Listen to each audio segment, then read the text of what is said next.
প্রত্যেকটা রাজ্যে কারোর কোনো সমস্যা নেই, শুধু সমস্যা বেঙ্গলে, মমতা বন্দ্যোপাধ্যায়ের সমস্যা।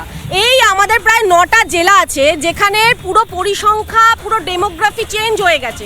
সেখানে প্রায় প্রায় 10 লক্ষ অনুপ্রবেশকারীদের ঢুকিয়েছে, তাদের 10 লক্ষ করে অনুপ্রবেশকারী হবে, তাহলে এদের ভোট কোথায় যাবে সেই চিন্তা করছে। কিন্তু ভারতবর্ষ তো ধর্মশালা নয়, ভারতীয়রা ভারতে ভোট। বেশ এক সেকেন্ড, এক দিলাম। সৃজিতা, আপনি হিসেবটা দেখুন। শেষ নির্বাচন, লোকসভা নির্বাচন, ভারতীয় জনতা পার্টির ভোট ছিল 2,33,00,000, তৃণমূল কংগ্রেসের ছিল 2,75,00,000। ফারাকটা কত? 42 লাখের। বিহারে কত নাম বাদ গেছে? 50 লাখের বেশি। অর্থাৎ মমতা বন্দ্যোপাধ্যায় ভয় পাচ্ছেন পশ্চিমবঙ্গে যদি 50 লাখের বেশি নাম বাদ যায়, আর যদি ধরে নি এই অবৈধ ভোটাররা সবাই তৃণমূলকে ভোট দেয়।